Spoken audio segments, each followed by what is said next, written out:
Hello and I welcome you all on my YouTube channel keystone classes. तो आज हम करने वाले हैं असिस्टेंट टीचर नर्सरी का पेपर सोल्व। यहाँ पे असिस्टेंट टीचर नर्सरी का जो लास्ट पेपर हुआ था वो 2019 में हुआ था। ठीक है, तो ये 2019 की लास्ट में हुआ था, तो 13 नवंबर की ये सेकेंड शिफ्ट है। ठीक है, कोई मेरे से बाद में पूछेगा तो ये 13 नवंबर की सेकेंड शिफ्ट है जिसे हम सोल्व करने वाले हैं। तो पहला क्वेश्चन इसका देखते हैं। पहला क्वेश्चन हमें क्या कह रहा है? पहला क्वेश्चन कह रहा है कि निम्नलिखित का मान क्या होगा। निम्नलिखित का मान क्या होगा, तो ये हमारा क्वेश्चन बोर्ड मास के ऊपर है। मैंने पहले भी वीडियोस में बोर्ड मास को एक्सप्लेन कर रखा है, आप उसमें देख सकते हो। तो हम यहाँ पे सीधा सीधा मल्टीप्लाई और डिवाइड को सीधा सीधा करके फिर उसको साइड में लिख लेंगे। तो 8 और 5 13, माइनस में क्योंकि यहाँ पे डिवाइड है तो ये 2/4 हो जाएगा। तो ये ऐसे 2 मल्टीप्लाई में 1/4 हो जाएगा, तो यहाँ से हमें 1/2 मिलेगा। तो 13 माइनस में 1/2 और फिर प्लस में ये 8 मल्टीप्लाई 5 है तो ये 8 पंजे 40 और माइनस का 20। ठीक है, और बटे में इसके 5। ये ऐसे ही होगा, ऐसे होगा। फिर इसके आगे हम क्या करेंगे, ये 0.5 है, ये 20 से इधर -20 हो जाएगा तो ये प्लस का 20 बचेगा। ये 33 माइनस में 0.5 बराबर बटे में 5, और इसे मैं बोलूँ तो ये 32.5 अपॉन में 5। इसको अगर मैं सोल्व करूंगा तो 5 6 30 और 5 25, हमारा यहाँ पे 6.5 आंसर ऑप्शन नंबर सी यहाँ पे हो जाएगा। ठीक है, अगले क्वेश्चन की तरफ को चलते हैं। अगला क्वेश्चन में क्या कह रहा है कि ए या हमारे हिंदी इंग्लिश दोनों में, जिसको इंग्लिश में पढ़ना है वो ऊपर देख लो, हिंदी में पढ़ना है वो नीचे देख लो। ठीक है, तो यदि 8 2 8 9 A 5 6 B 30 से विभाजित है, 30 से विभाजित होने के लिए इसे एक तो 3 से विभाजित होना पड़ेगा, एक इसे 10 से विभाजित होना पड़ेगा। अब इकाई का अंक अगर 0 है तो यहाँ पे इकाई का अंक 0 ही आएगा, तो मैं ये कह सकता हूँ इस B की जगह तो हमारा 0 ही आएगा। बी तो हमारा 0 कंफर्म हो गया। ठीक है, अब मैं यहाँ पे संख्या लिख लेता हूं। 8 2 8 9 A 5 6 बी की जगह मैं यहाँ 0 लिख लूं। अगर ये 30 से डिवाइड है तो 10 से डिवाइड होने की वजह से यहाँ पे लास्ट में 0 आ गया, और 3 से डिवाइड होने की वजह से इन सब का योग जो है वो 3 से डिवाइड होना चाहिए। तो मैं सबको जोड़ लेता हूँ। 8 और 2 10 18 18 27 27 प्लस में 5 33 33 39 39 प्लस में ए जो है वो 3 से डिवाइड होना चाहिए। अगर ये 3 से डिवाइड होना चाहिए तो यहाँ पे एक की जगह क्या आना चाहिए, तो मैं अगर इसकी बात करूं तो 39 एक दिया, सॉरी यहाँ प्लस करने में कुछ गड़बड़ हुई है। 8 तो 10 18 18 27 27 30 32 32 और 6 38। ठीक है, 38 आएगा। ठीक है, 38 प्लस में ए होना चाहिए। ठीक है, अब यहाँ पे ऑप्शन में 38 प्लस में ए के लिए अगर मैं इसको 12 बार काट दूं तो मेरा ये 38 प्लस में जो ए है, 38 प्लस में जो ए है ये मेरा 3 एकम 3 11 और 3 एकम 3 और 3 दूनी 6 12 इंटू 3 12 तिया 36 प्लस में 2 प्लस में ए होगा बटे में 3, यानी कि ये तो 3 से पूरा कट गया। अब मेरे पास a प्लस में 2 बचा। अब यहाँ पे a की जगह क्या ऐसा है जिससे कि वो 3 से कट जाए, या तो a की जगह 1 आए, सबसे छोटा तो वही है लेकिन वो तो ऑप्शन में है नहीं। उसके बाद a की जगह 4 आए जिससे कि 6 बन जाए, 4 और 2 6। तो हमारा 4 ऑप्शन में यहाँ पे ऑप्शन से जाना पड़ेगा, क्योंकि यहाँ पे ना मिनिमम बोला है ना मैक्सिमम बोला है, तो ऑप्शन के हिसाब से यहाँ पे आंसर लगेगा। तो हमारा ऑप्शन नंबर 3 हमारा सही आंसर हो जाएगा। अब इसका एक तरीका और है, जैसे कि हम 8 2 8 9 A 5 6 0 को 3 से काटना चाहते हैं तो मैं वो साइड काटता हुआ चलता हूं जो 3 से कटते जा रहे हैं। जैसे 9 3 से कट गया, 6 3 से कट गया, ऐसे ही मैंने काट दिया। 8 दूनी 16 और 2 18 3 से कट गया, तो मेरे पास यहाँ पे सिर्फ बचा 5 प्लस में a। अब 5 प्लस में a को 3 से काटने के लिए या तो यहाँ पे कितना होना चाहिए, या तो 6 होना चाहिए, या तो 6 बने, या तो फिर 9 बने। अब 6 बने तो यहाँ पे a की जगह 1 आएगा, तो एक ऑप्शन में है ही नहीं। और अगर 9 बनेगा तो a की जगह 4 आएगा, 4 ऑप्शन में है, तो हमारा आंसर नंबर बी हमारी शॉर्ट अप्रोच हो गई। ठीक है, तो अगले क्वेश्चन की तरफ को चलते हैं। इसी तरीके से क्वेश्चन नंबर 43 क्या कह रहा है हमें, सबसे छोटी पूर्ण वर्ग संख्या क्या होगी जो 12 6 और 2 से पूर्णतः विभाजित हो। भाई 12 6 और 2 से पूर्णतः विभाजित हो, यानी कि मैं एलसीएम की बात कर रहा हूँ इनका। अब एलसीएम कैसे निकालेंगे, सबसे बड़ी संख्या को रखेंगे 12, उसके बाद जो मल्टीपल्स निकलते चले आ रहे हैं उनमें देखेंगे 6 12 में ऑटोमेटिक है ही, 2 12 में ऑटोमेटिक है ही, तो हमारा एलसीएम यहाँ पे 12 का 12 ही आ गया। अब 12 से वो सबसे छोटी संख्या कौन सी है जो पूर्ण वर्ग कटती है, तो 12 दूनी 24 पूर्ण वर्ग नहीं होता, 12 तिया 36 हमारा पूर्ण वर्ग होता है। या फिर मैं इसे ऐसे कह सकता हूं कि 12 के टुकड़े क्या होते हैं, 2 की घात 2 मल्टीप्लाई में 3 की घात 1, 3 की घात 1 है तो इसमें एक 3 की मल्टीप्लाई और होगी, यानी कि 3 की घात 1 की मल्टीप्लाई होगी, यानी कि वो संख्या कितनी हो जाएगी 36। आप दोनों तरीके समझ गए होंगे मेरे हिसाब से कि हम या तो 12 के मल्टीपल को देख लें या फिर इनके फैक्टराइजेशन करके उसको देख लें, या फिर तीसरा ऑप्शन ये हो सकता है अगर बड़ा हो तो यहाँ पे ऑप्शन से चले जाएं, ठीक है। जैसे 12 12 144 ये भी होता है लेकिन सबसे छोटा नहीं है, 8 तो हो ही नहीं सकता क्योंकि वो 12 से ही छोटा है, 512 भी ज्यादा हो जाता है उससे, इससे छोटा हमारे पास 36, ऑप्शन नंबर 2 हमारा यहाँ पे करेक्ट आंसर हो गया, ठीक है। क्वेश्चन नंबर 44 की तरफ को चलते हैं। क्वेश्चन नंबर 44 हमें कह रहा है कि अंडर रूट में 72 माइनस में अंडर रूट में 72 माइनस में अंडर रूट में 72 इन्फिनिटी तक को अगर मैं डिवाइड करूं अंडर रूट में 20 minus under root 20 minus under root 20 minus under root 20, जैसे कि हमें पता है कि ये आइडेंटिटी होती है कि अगर मैं अंडर रूट में x माइनस अंडर रूट में x माइनस अंडर रूट में x को इन्फिनिटी तक चलाता हूं, ठीक है, तो मैं अगर x के ऐसे दो टुकड़े करूंगा तो x के ऐसे दो टुकड़े करूंगा कि पहला टुकड़ा और दूसरे टुकड़े के बीच में अंतर 1 का होगा, डिफरेंस 1 का होगा, डिफरेंस 1 के बराबर होगा। तो जो छोटे वाला टुकड़ा होगा, ठीक है, जो छोटे वाला होगा वो तो आएगा माइनस के साइन पे, और जो बड़े वाला टुकड़ा आएगा वो आएगा प्लस के साइन का आंसर, ठीक है। जैसे कि मैं इसी को लिख देता हूं कि ये अंडर रूट में x माइनस की जगह से प्लस आ जाएगा, अंडर रूट में x प्लस में अंडर रूट में x।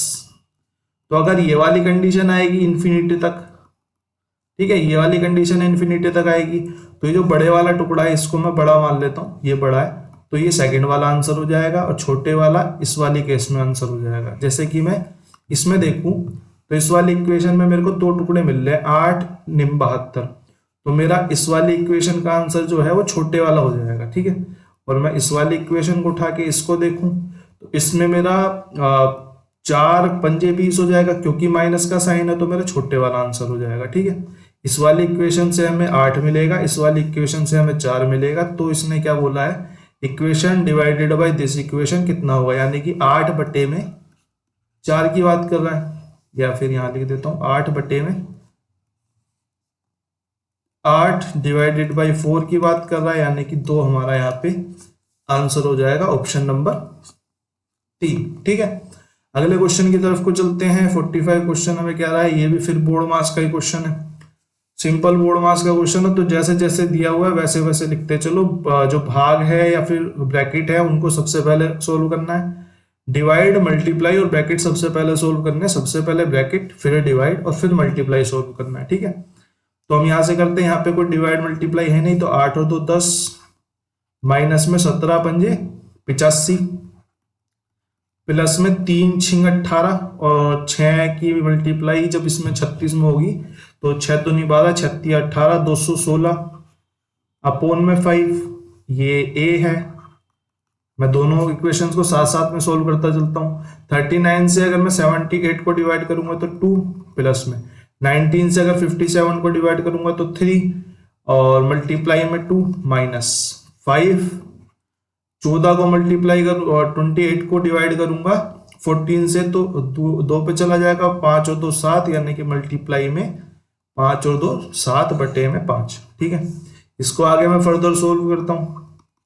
इसको जब मैं आगे फर्दर सोल्व करूंगा तो ये 10 और 85 माइनस का 75 इधर माइनस का होगा, तो 216 में से 75 माइनस हो गए तो 5 और 4 9, सॉरी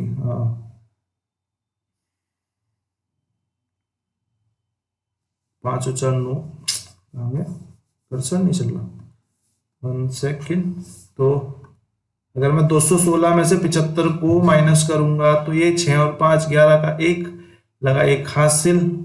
और ये 10 11 7 और 4 और ये 141, ये 141 बटे 5।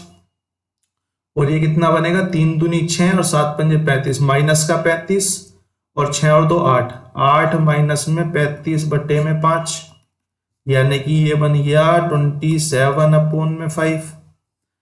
हाँ 27/5 माइनस के, ठीक है। तो जब मैं इन दोनों को जोड़ूंगा, ए प्लस में बी करूंगा, तो मेरे को मिलेगा 141 डिवाइडेड बाई 5, प्लस का माइनस हो जाएगा 27/5। अब 27 से जब ये माइनस होगा, ये बचाएगा 4, ये बचाएगा 1, ये बचाएगा 1।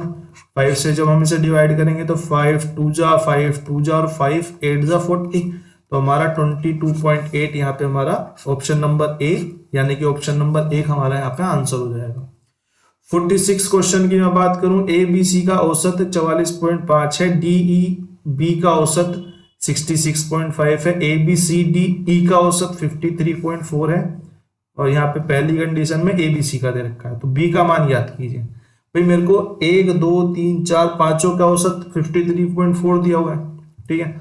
सबसे पहले तो मैं यही काम करता हूँ कि 53.4 मेरे को पांचों का औसत दिया है, तो मैं टोटल निकाल लेता हूँ। 5 चौक 20 की 0, 2 हासिल, 5 दिया 15 और 2 17, 1 हासिल, 55 25 और 1 26, 2670 मेरा यहाँ पे 267.0 मेरा यहाँ पे टोटल आ गया, ठीक है।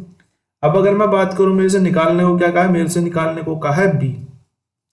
अब बी निकालने के लिए मेरे को क्या करना पड़ेगा, मेरे को बी निकालने के लिए हाँ ठीक है, बी निकालने के लिए अगर मैं ये किसी तरीके से ए बी निकाल सकूं और उसे उठा के इस वाली पूरी इक्वेशन के ए बी में से माइनस कर सकूं, तो मेरा काम हो जाएगा।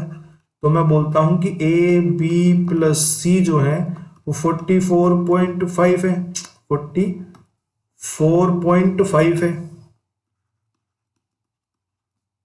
अगर मैं इसको 3 से मल्टीप्लाई कर दूं तो यहां से टोटल कितना आएगा, 5 तिया 15 1, 4 तिया 12 13 1, 4 तिया 12 और 1 13, 133.5, ठीक है। और अगर मैं बात करूं D plus E plus B की बात करूं, ठीक है, D plus E plus B की बात करूं, तो यहां से मेरा क्या आएगा औसत 66.5 मल्टीप्लाई में 3, ये मेरा टोटल कितना आ गया, 5 तिया 15 का 1, 6 दूनी 12 6 तिया 18, 19 का 9 लगा 1 और 19 का 19 ही 19, ठीक है। अगर मैं ए बी सी, ये मेरा क्या था, A plus B plus C plus D plus E, ठीक है, ये था। अगर मैं इसमें से इस वाली इक्वेशन को माइनस कर दूं, इसमें से इस वाली इक्वेशन को माइनस कर दूं, इस डी से ये डी कट जाएगा, इस ई से ये ई कट जाएगा, इस बी से ये बी कट जाएगा, तो मेरे को क्या मिलेगा, मेरे को यहाँ पे क्या मिलेगा, मेरे को बी तो निकालना है, तो मेरे को यहाँ पे ए और सी मिल जाएंगे, ठीक है ना। यहाँ से मेरे को ए प्लस सी मिल जाएगा, कितने में से 267 माइनस में 199.5 अगर मैं घटा दूं, ठीक है, तो मेरे को यहाँ पे ए प्लस सी कितना मिल गया, 67 प्लस 67.5 मिल गया, ठीक है। अब अगर मैं ए बी सी वाले में से इस वाली इक्वेशन में से, ठीक है, इस वाली इक्वेशन में से 133.5 में से 67.5 घटा दूं, तो मेरे को बी तो बचेगा, क्योंकि ए और सी तो माइनस हो जाएगा, तो यहां से मेरे को खाली बी बच के आ जाएगा 66, ठीक है। ऑप्शन नंबर 3 मेरा यहाँ पे राइट आंसर हो जाएगा, ठीक है। अगले क्वेश्चन की तरफ को चलते हैं। क्वेश्चन किसी को ना समझ में आया तो एक बार और देख लेना, और फिर भी ना समझ में आए तो मेरे को एक बार नीचे कमेंट कर देना, मैं सिर्फ इसी पे डेडिकेटेड एक वीडियो पूरी बना दूंगा, ठीक है।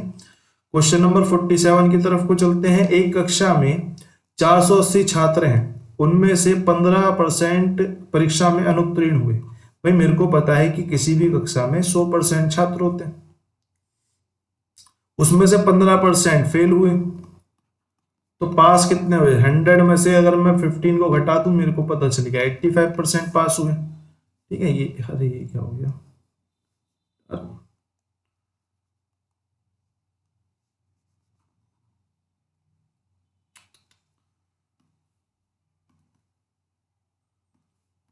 ये कुछ तो होगा, पता नहीं क्या होगा। ठीक है, 85%। ठीक है, 85%। मेरे को इसको भी थोड़ा एडजस्ट करना पड़ेगा। ठीक है, 85% मेरे को यहाँ पे पास हुए। तो मेरे से उत्तीर्ण वाले पूछे हैं। उसने बोला 480 टोटल थे, मेरे हिसाब से टोटल 100% थे, और मेरे को उत्तीर्ण वाले चाहिए। मैंने 85 से मल्टीप्लाई कर दी। 100 से 100 का 24 और ये 17 और 7 चौक 28, यानी कि मेरा यहाँ पे 408 छात्र जो हैं वो पास हुए। ठीक है, यानी कि ऑप्शन नंबर सी मेरा राइट आंसर हो गया। क्वेश्चन नंबर 48 की तरफ को चलते हैं। क्वेश्चन नंबर 48 क्या कह रहा है कि एक आयत की लंबाई और चौड़ाई में क्रम से x% और 20% बढ़ाया गया। भाई मैंने मान लिया एक आयत की लंबाई पहले 100 थी, और अब वो 100 प्लस में x हो गई।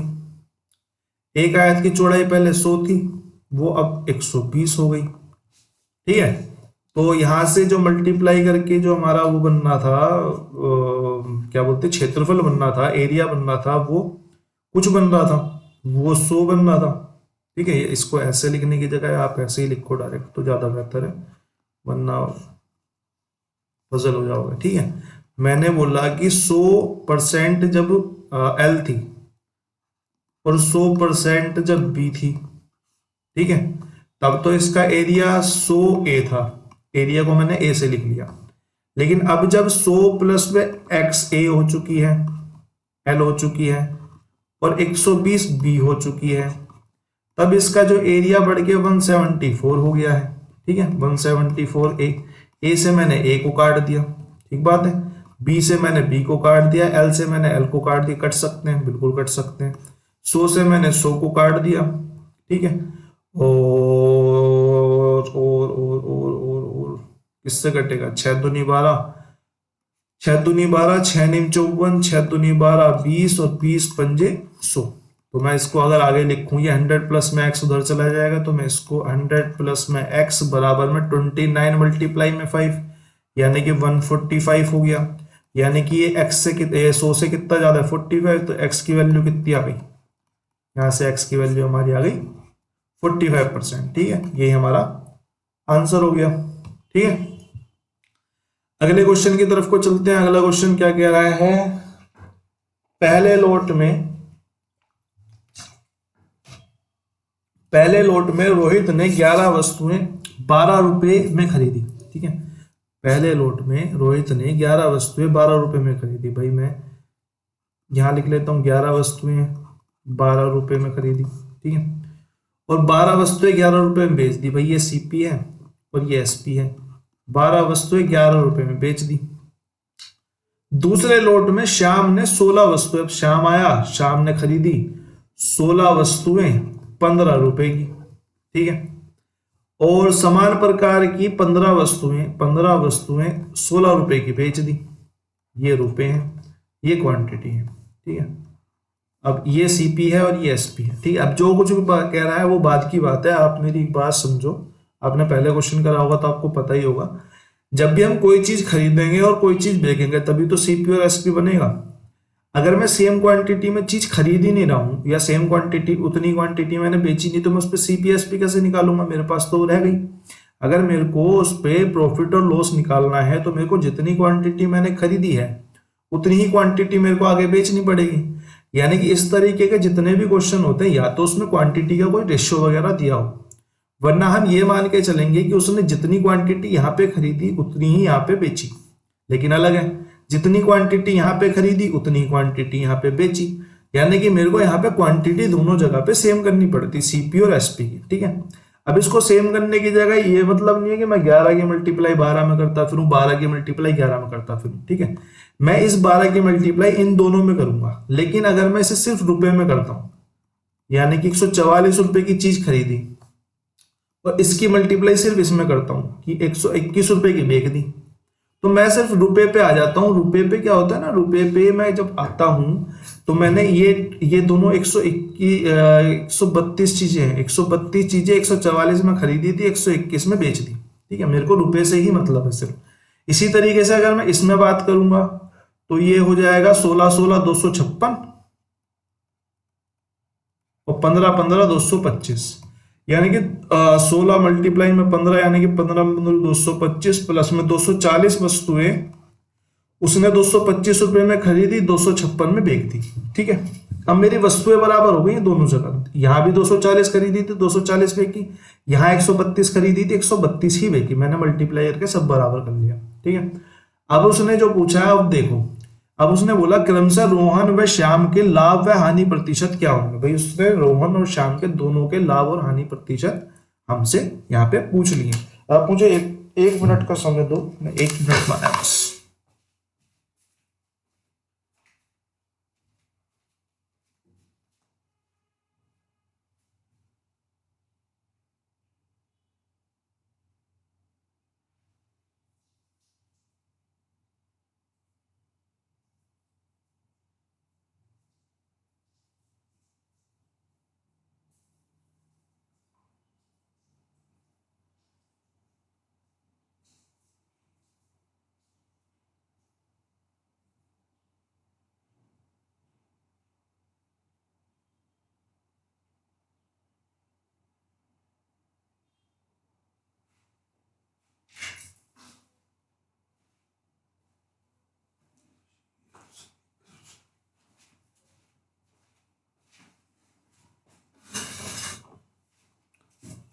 हाँ जी, तो अब आगे देखते हैं। तो हमारा हमने कहाँ तक कर लिया था, हमने इनकी क्वांटिटीज बराबर कर ली थी। अब मेरे को इसका प्रॉफिट या लॉस निकालना है। मेरे को पता है कि जो रोहन है, ये जो रोहन है और ये दूसरा वाला कौन था, दूसरे लॉट में श्याम, ये जो श्याम है इसको तो प्रॉफिट हुआ, इसने ज्यादा कमा लिए, इस रोहन ने कम कमाए हैं तो इसको लॉस हुआ।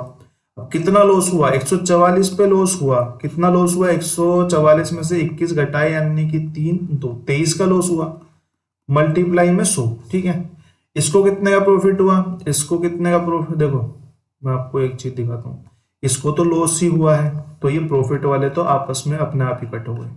ठीक है, दो चीजें तो आपस में कट। ठीक है, अब इसको भी हानि, यहाँ पे भी हानि और यहाँ पे भी हानि, यहाँ पे ये तो सेम ही है। आप सिर्फ ध्यान दो कि पहले वाले को अगर मैं निकाल दूं तो पहले वाला ही अलग है, मेरे यहीं से आंसर निकल के आ जाएगा। तो मैं सिर्फ पहले वाला निकालता हूं यहाँ से। तो अगर मैं इसे 4 से काटूंगा तो 4 दूनी 8, या फिर मैं इसे 2300 ही लिख लेता हूँ, 2300 अपॉन में 144। ठीक है, मैं इसको 2300 अपॉन में 144 ही लिख लेता हूँ। मैं सीधा 144 से ही काट देता हूँ, इसको काट सकता हूँ 2300 अपॉन में 144। भाई देखो कटेगा तो बाद में भी ऐसे ही, तो 144 एक कम 144 कितना बच गया, 50 56 5 और 3 8, यानी कि बच गया मेरा 86। और 14 पंजे 70, 14 छिंग 14 पंजे 70, 14 छिंग 84, 14 पंजे 70, 14 छिंग 84, 84 ज्यादा हो जाएगा छिंग पे, क्योंकि 6 चौक 24 और फालतू हो जाएंगे। तो 14 और 14 पंजे 70, 14 पंजे 70 पे चले जाते हैं, तो 5 चौक 20 और 14 पंजे 70 कितना हो गया,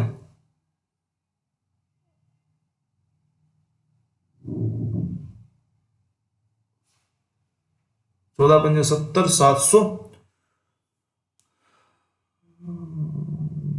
700 प्लस में 5 चौक 20, 720 हो गया। 860 में से 720 घटाए मेरे को कितने मिले, 0 4 1 140। ठीक है, पॉइंट लग गया, पॉइंट लग गया क्योंकि 140 144 से कम है, एक जीरो और आ गई।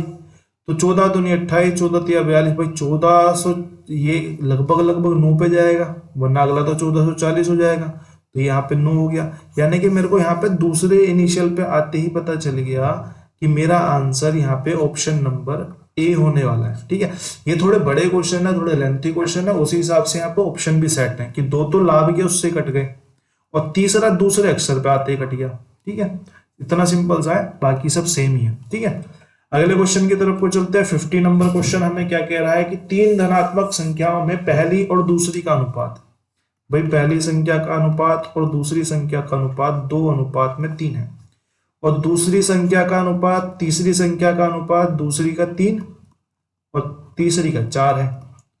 तो पहली और तीसरी संख्या का गुणनफल हमें दिया है, तीनों संख्याओं का योग हमसे पूछा है। मेरे को पता है मेरे को कैसे करना है, मेरे को यहाँ की यहाँ इसकी इससे मल्टीप्लाई करनी है, 3 दूनी 6, ये 3 तिया 9 और ये 4 तिया 12, या फिर मैं इस 3 की मल्टीप्लाई इस दोनों में कर दूं, इस 3 की मल्टीप्लाई इस दोनों में कर दूं, लेकिन ये आगे कट पिटा के वही निकल के आएंगे, 3 दूनी 6, 3 तिया 9 और 3 चौक 12। मेरा अनुपात पहली दूसरी तीसरी संख्या का क्या आ गया, 2 3 और 4।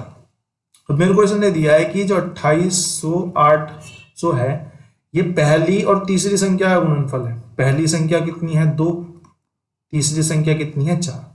यहाँ पे एक्स स्क्वायर बचेगा क्योंकि सब में एक्स की मल्टीप्लाई होगी, तो 2x मल्टीप्लाई 4x की मल्टीप्लाई होगी, तो एक्स स्क्वायर मैंने यहीं का यहीं छोड़ दिया। इसे मैंने 8 से काटा तो 8 तिया 24 और 8 छीं 48 और 8 छीं 48 360, यानी कि x की वैल्यू कितनी आ गई 60। हाँ 60, ठीक है, x की वैल्यू कितनी आ गई 60। अब तीनों संख्याओं का योग पूछा है, x की वैल्यू 60, तो मैं अगर बोलूं 4 5 6 7 8 9, यानी कि 9x की वैल्यू कितनी हो जाएगी 9 मल्टीप्लाई में 60, यानी कि 9 6 54 540 हमारा यहाँ पे ऑप्शन नंबर 2 बिल्कुल सही आंसर हो जाएगा। ठीक है, अगले क्वेश्चन की तरफ को चलते हैं। PQR 4 1 2 के अनुपात में धन है। भाई P के पास 4 धन है, P लिखना पड़ेगा क्या, चलो लिख देते हैं, थोड़े से बड़ा स्पेस यहाँ पे तो यहाँ लिख देते हैं PQR। भाई P के बाद 4 धन है, Q के पास 1 धन है, R के पास 2 धन है। अब उसने कहा कि PQ को 1/4 देता। भाई मेरे को एक फ्रैक्शन 1/4 मिली, एक फ्रैक्शन 1/6 मिली और एक फ्रैक्शन 1/2 मिली। ठीक है, एक फ्रैक्शन मेरे को 1/2 मिली।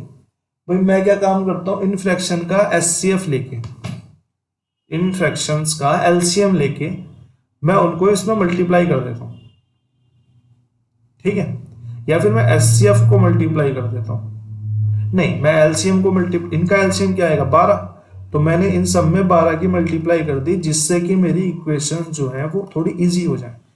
12 चौक 48, 12 एकम 12 और 12 दूनी 24। अब मैंने पढ़ना स्टार्ट करा, वरना ही फ्रैक्शंस में आती। ठीक है, तो P Q को 1/4 योग देता है। P जो है वो Q को दे देता है कितना 1/4, 48 का 1/4 कितना हुआ 12, तो वो Q को 12 दे देता है। ठीक है, Q को 12 दे देता है। ठीक है, यानी कि 12 देगा तो अपने पास से 12 देगा, तो यहां पे 12 माइनस हो जाएंगे। ठीक है, अगला PR को प्रारंभिक योग का 1/6 देता। प्रारंभिक योग 48 ही है, 6 7 42 6 48, यानी कि वो R को भी 8 दे देता है, तो इसमें 8 और माइनस हो जाएंगे। सही बात है। RQ को नए योग का 1/2 देता है। भाई R का जो नया योग है वो 24 प्लस में 8 हुआ, 24 प्लस में 8 यानी कि 32 हुआ, 32 हुआ यानी कि 16 इसने इसको दे दिया और 16 अपनी तरफ से माइनस कर दिया। ठीक है, अब PQR के धन का अनुपात ज्ञात करो। अनुपात निकालने के लिए मेरे को पता होना चाहिए कितना कितना धन इनके पास बचा। भाई इसने 12 और 8 20 तो यहां से दे दिया, तो 28 इसके पास बचा। 12 और 16 इसको यहां से मिला, 6 2 8 और 2 10 की 0, एक हासिल 1 2 3 4 40 इसके पास हो गया,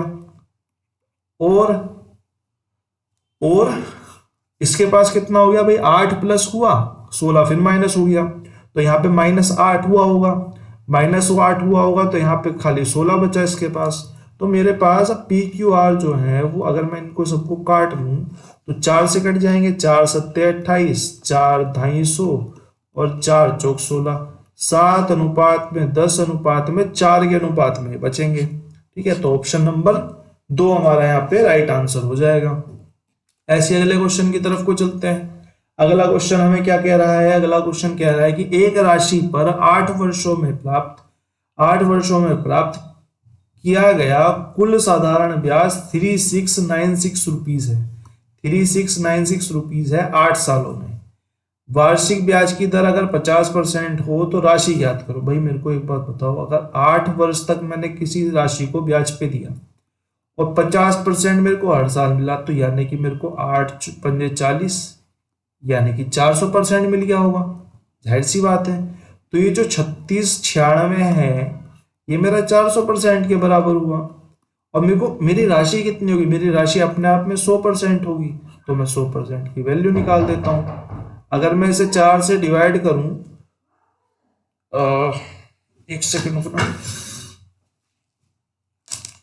हाँ हाँ जी, काम कर रहा हूँ, उसकी क्या बात है। हेलो बेटा बंद करे तो बैठे।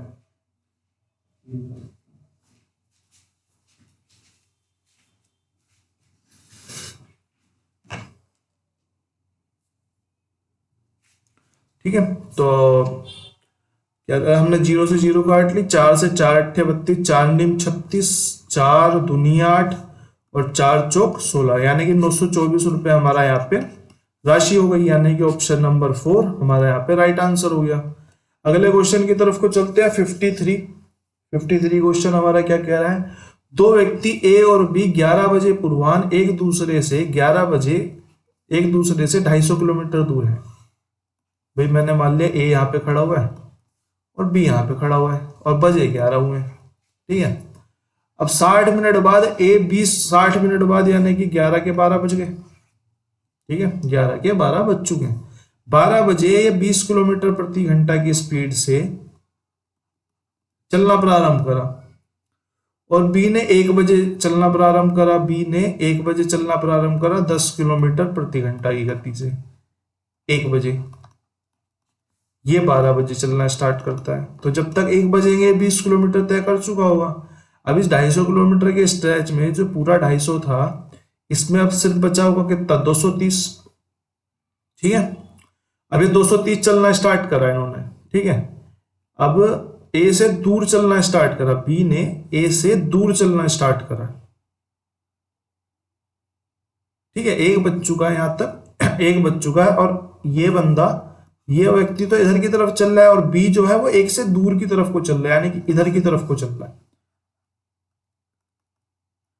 इधर की तरफ को चल रहा है। तो यानी कि इसकी 20 किलोमीटर की गति और इसकी 10 किलोमीटर की गति, यानी कि इनको 230 किलोमीटर का तो डिस्टेंस ट्रेवल करना है, लेकिन ये एक दूसरे से दूर की विपरीत दिशा की तरफ को चल रहे हैं। रेलगाड़ी अगर आप याद करोगे, अगर विपरीत दिशा की तरफ को चल रहे हैं तो मैं इनकी गतियों को माइनस करूंगा, यानी कि 230 किलोमीटर और 20 माइनस में 10, यानी कि 10 आ गया इसका।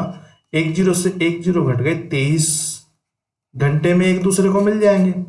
अब 23 घंटे में जब एक दूसरे को मिलेंगे 1 बजे के बाद, 1 बजे के बाद 23 घंटे कब होंगे, जब दोबारा 12 अपराह्न हो जाएगी, ठीक है ना, दोबारा 12 अपराह्न हो जाएगी, 24 घंटे तो तभी होंगे। तो हमारा आंसर कौन सा हो जाएगा, ऑप्शन नंबर 1, ठीक है। 23 प्लस में 1 24, यहाँ पे 1 बज चुका था और उसके बाद 23 घंटे और लगे, यानी कि 24 घंटे पूरे लग गए, यानी कि घड़ी की क्लॉक वहीं पे आके इकट्ठी हो गई, तो 12 अपराह्न पे आपस में मिल जाएंगे। 54 क्वेश्चन देखते हैं, ये भी टाइम स्पीड का ही क्वेश्चन है। तो एक रेलगाड़ी की गति एक गाड़ी की गति से 40% अधिक है, 40% अधिक है यानी कि 2/5, अधिक है यानी कि 7 है और इसकी 5 है। ये गाड़ी है और ये रेल है, ये तो कह रहा है रेल 7 है और गाड़ी 5 है। दोनों बिंदु P से एक ही समय पर चलना प्रारंभ करते हैं, बिंदु Q पर एक ही समय पर पहुंच जाते हैं। P और Q के बीच की दूरी जो है वो 280 किलोमीटर है। भाई एक ही टाइम पे चले, एक ही टाइम पे पहुंच गए, ऐसा तो नहीं हो सकता, इसे तो जल्दी पहुंचना चाहिए था। अब जल्दी पहुंचना चाहिए था, उसके लिए इसने बोला कि ये 60 मिनट के लिए एक स्टेशन पर रुक गई, जिसकी वजह से ये एक साथ पहुंचे। अगर मैं बात करूं, अगर ये स्पीड का रेशो है तो टाइम का रेशो इनका उल्टा हो जाएगा, 5 इसको टाइम लगना चाहिए, 7 इसको लगना चाहिए, कायदा तो यही कहता है।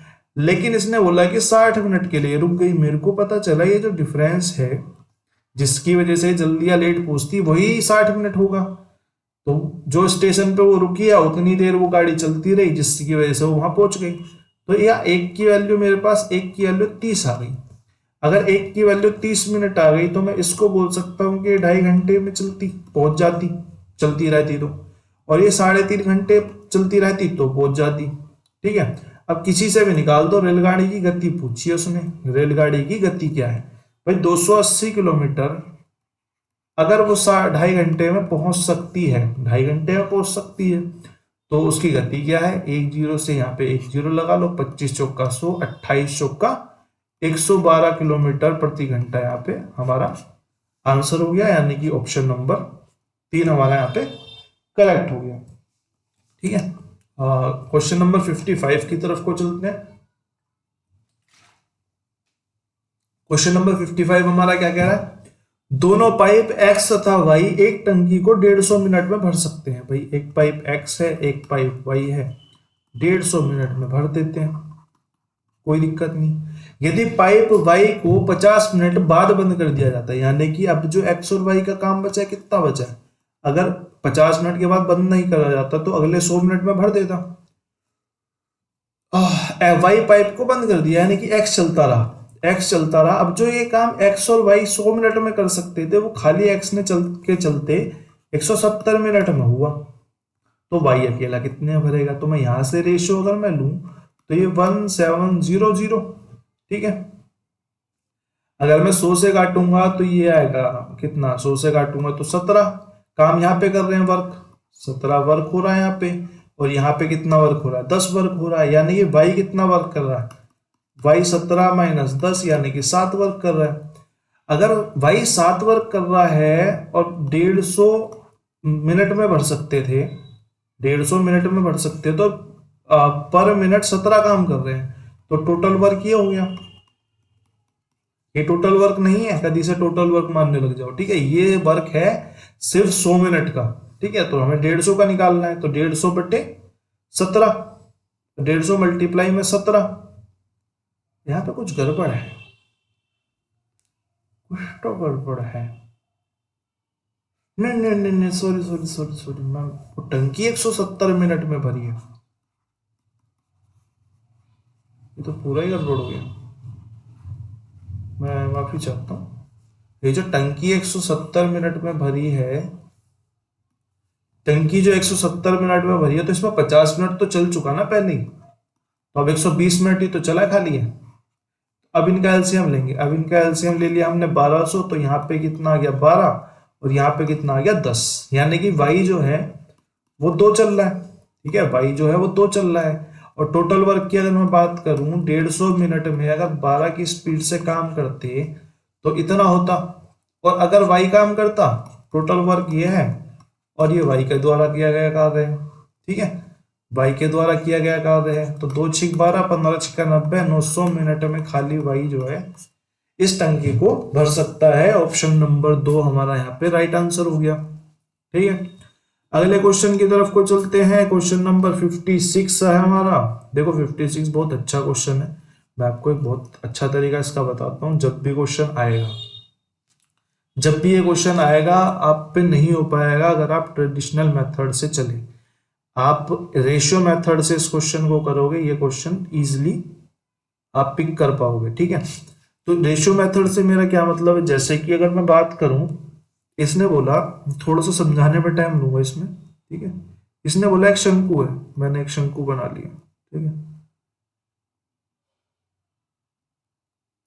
मैंने एक शंकु यहाँ पे बना लिया। वो 2 भागों में बांटा गया, 2 भागों में बांटा गया, समांतर एक तल द्वारा 2 भागों में बांटा गया। अब उसने जो ऊंचाई बोली है, उसने बोला यदि निचले भाग की ऊंचाई ऊपरी भाग की ऊंचाई से 2 गुनी है। भाई निचला भाग जो है अगर वो 2 है और उपला भाग 1 है, तो मैं ये कह सकता हूं पूरी जो ऊंचाई थी वो 3 थी। मैं ये बात कह सकता हूं कि पूरी ऊंचाई 3 थी। तो निचले भाग का आयतन ज्ञात कीजिए। भाई मेरे को एक बात बताओ, अगर मैं इनको ट्रायंगल शेप में देखूं तो ऊपर की हाइट 1 है, नीचे की हाइट 2 है, मेरे हाइट के अनुपात के हिसाब से मैं आयतन भी निकाल सकता हूं, क्योंकि निकाल सकता हूं आयतन, कोई दिक्कत थोड़ी ना है। अगर मैं निकालना चाहूं, अगर मैं बाई चांस निकालना चाहूं, क्योंकि मेरे को और कुछ दे भी नहीं रखा है इन्होंने, ठीक है, और किसी चीज की वैसे जरूरत भी नहीं है। तो अगर मैं इसको निकालना चाहूं तो मैं बोल सकता हूं कि अगर मैं हाइट के एस्पेक्ट में रेशो को देखूं तो ऊपर वाले की हाइट 1 है, नीचे वाले की 3 है, और आयतन में क्या होता, आयतन में मेरे ये आर की क्यूब होती, तो ऊपर वाले का आयतन का अनुपात अगर 1 होता तो टोटल का अनुपात 27 होता। यही तो बात है। अब अगर निचला भाग ये वाला है, ऊपरा भाग 1 है और टोटल भाग 27 है, तो निचले वाला भाग कितना होगा? 27 में से 1 माइनस कर दूंगा, यानी कि 26 होगा। ये तो पूरा हो गया, ये ऊपर वाला हो गया, और ये जो 26 है ये नीचे बचा हुआ हो गया। फिर भाई ऊपर अगर 1 है तो 26 में से 1 घटा दिया 27 में से, तो नीचे वाला भाग मेरा 26 हो गया। अब इतना सिंपल क्वेश्चन हो गया है कि जो 245 है ऊपरी भाग, इसकी वैल्यू हमारे हिसाब से 1 है, और मेरे से निचले भाग की पूछिए, निचले भाग की वैल्यू मेरे हिसाब से 26 है। तो मैं 245 को जब मैं 26 में मल्टीप्लाई करूंगा तो ये मेरे को सीधा आंसर निकाल के देगा 6370 सेंटीमीटर क्यूब। ठीक है, ये बहुत अच्छा क्वेश्चन है, किसी भी टीचर से आप पढ़ लो, मैक्सिमम टीचर इसका बहुत लंबा मेथड बताएंगे। पहले आर निकलवाएंगे, फिर एच निकलवाएंगे, फिर ये करवाएंगे, फिर वो करवाएंगे, लेकिन जैसे ही आपने रेशो लगाया आपको यहाँ पे सीधा पता चल जाएगा कि क्या कैसे क्या निकल सकता है। ठीक है, ये आर भी निकाल सकता है, ये एच भी निकाल सकता है, ये शंकु का आयतन भी निकाल सकता है, ये शंकु की सीएस से भी निकाल सकता है, शंकु का टीएस से भी इससे आप निकाल सकते हैं, इससे सब कुछ निकाल सकते हो। ठीक है, रेशो के हिसाब से। ठीक, तो अगले क्वेश्चन की तरफ को चलते हैं। हमारा 57 number question, A B C D एक वर्ग है, ए बी सी डी के अंदर पीली और लाल टाइलें हैं। ठीक है, पीली और लाल टाइलें, लाल टाइलें वर्ग के विकर्ण पर हैं। भाई मैं बना ही लेता हूं, भाई ये हमारा एक वर्ग हो गया A B C D, A B C D, ठीक है, ए बी सी डी हमारा यहाँ पे एक वर्ग हो गया। उसके बाद उसने बोला कि लाल टाइलें विकर्ण पर है। भाई मैंने बोला विकर्ण तो ये होगा, यहाँ पे लाल टाइलें बोल रहा हूँ, ठीक है, कोई दिक्कत नहीं, चलो दूसरा विकर्ण ही होना लेते हैं। लाल टाइलें व पीली टाइलों का आयाम 4x4 और 1x1 सेंटीमीटर है। यदि 61 लाल टाइलें हैं तो पीली टाइलों की संख्या ज्ञात करो। ठीक है, 61 लाल टाइलें हैं तो मैं बोल सकता हूँ कि 15 यहाँ पर, 15 यहाँ पर, 15 यहाँ पर और 15 यहाँ पर, और बीच में एक जो सब में सेम है, तो ये ऐसे 61 टाइलें। अब इसमें मैं निकाल क्या सकता हूँ? भाई मेरे को एक बात बताओ, जो रेड वाली टाइल है, रेड वाली टाइल ऐसे लगी हुई होगी, यानी कि जो रेड वाली टाइल का जो विकर्ण है यही तो मिल मिल के इस पूरे उसका विकर्ण बनना होगा। तो रेड वाली टाइल अगर 4 है तो विकर्ण क्या होता है? वर्ग का विकर्ण क्या होता है? वर्ग का विकर्ण क्या होता है? √2a। तो इस वर्ग का विकर्ण क्या हो जाएगा? 4√2। ठीक है, ये 4√2 जो है ये इसका विकर्ण है। तो अगर मैं पूरे एबीसीडी का विकर्ण, मैं अगर पूरे एबीसीडी के विकर्ण की बात करूं, एबीसीडी का विकर्ण क्या हो जाएगा भाई? 15 ये और एक ये 31 मल्टीप्लाई में 4√2, ये मेरा यहाँ पे विकर्ण निकल के आ जाएगा। अगर मेरा विकर्ण निकल के ये आ गया तो मैं अगर साइड की बात करूं तो साइड क्या होती है? साइड होती है विकर्ण, यानी कि d/√2, यही तो होगी साइड। 31 मल्टीप्लाई में 4√2 से मेरा निकल के आ गया 4 × 12 124√2। ठीक है, और ये मेरा साइड निकल के आ गई फिर इससे 124। ठीक है, साइड मेरे से निकल के आ गई 124, मेरे को यहाँ चलो पेज नीचे है, तो 124 जब मेरी साइड निकल के आ गई तो मैंने यहां से एरिया भी निकाल लिया। अगर मेरी साइड निकल के आ गई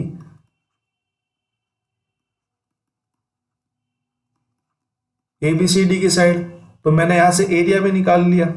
भाई मैं पूरा पूरा एरिया निकाल लेता हूं। अगर 124 साइड है तो साइड स्क्वायर मेरा एरिया होता है, तो 124 का स्क्वायर मैंने यहाँ पे एरिया निकाल लिया। 124 का स्क्वायर बारंबार 144, ये होता है 15,736, 15,736। ठीक है, अब टोटल एरिया मेरे पास यहाँ पे,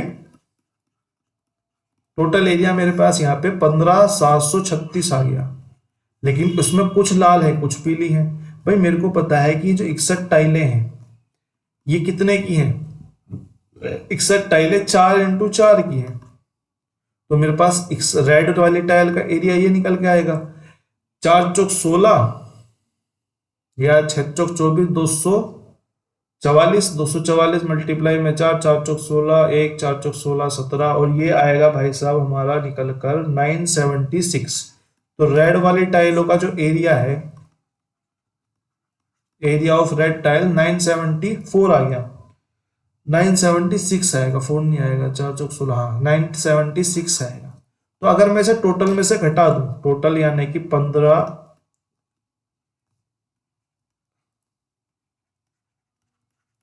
ये वाइट है डब्ल्यू है, ठीक है। अगर मैं टोटल में से घटा दूं 15,776 में से घटा दूं 15,736 में से अगर मैं 976 को घटा दूं तो ये मेरा निकाल के देगा 0 0 15,736 नहीं होता, 15,376 होता है, 15,376, थोड़ी सी गड़बड़, 15,376, ठीक है, 15,376 होता है, 15,300। जब मैं इसको घटाऊंगा तो 0,0441, ठीक है। अब मेरे से टोटल टाइल पूछिए, तो मेरे पास टोटल टाइल निकालने के लिए क्या है, मेरे पास एरिया है जो व्हाइट वाली टाइल्स का है, अपोन में मैं एक टाइल का एरिया से डिवाइड कर देता हूं, क्योंकि 1:1 इसने दे रखा था साइड स्क्वायर। तो हमारे पास टोटल टाइल कितनी निकल के आ गई, ये निकल के आ गई 1,44,000 नहीं, 14,400 हमारी टोटल टाइल हो गई, यानी कि ऑप्शन नंबर सी हमारा यहाँ पे राइट आंसर हो गया, ठीक है। क्वेश्चन थोड़ा सा लेंथी हो गया ये भी। अगले क्वेश्चन की तरफ को चलते हैं। अगला क्वेश्चन हमें क्या कह रहा है, नीचे दी गई तालिका एक वर्ष में विभिन्न महीनों में बेची गई साइकिलों की संख्या को दर्शाती है। M3 महीने में बेची गई साइकिलों की संख्या M6, M3 और M6 की बात कर रहा है, कितने प्रतिशत कम है भाई, 140, 150, 250 से कितने प्रतिशत कम है, 60 और 5 11, 110 कम है, किससे, 250 से। तो मैं मल्टीप्लाई 100 कर देता हूं, एक जीरो से एक जीरो काट देता हूं, 25 चौका 100, 11 चौक 44% कम निकल के आ गया, ऑप्शन नंबर ए यानी कि 1 हमारा 44% हमारा यहाँ पे राइट आंसर हो गया, ठीक है। अगले क्वेश्चन की तरफ को चलते हैं।